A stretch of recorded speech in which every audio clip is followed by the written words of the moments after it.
and outdated land records lead to inefficiencies. Accurate land records are more than administrative tools. They are the backbone of socio-economic planning, public service delivery, and conflict resolution.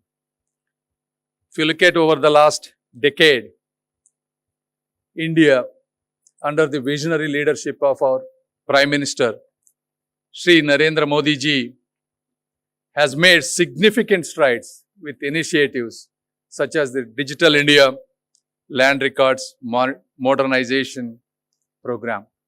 We have digitized records of rights across over 6.25 lakh villages.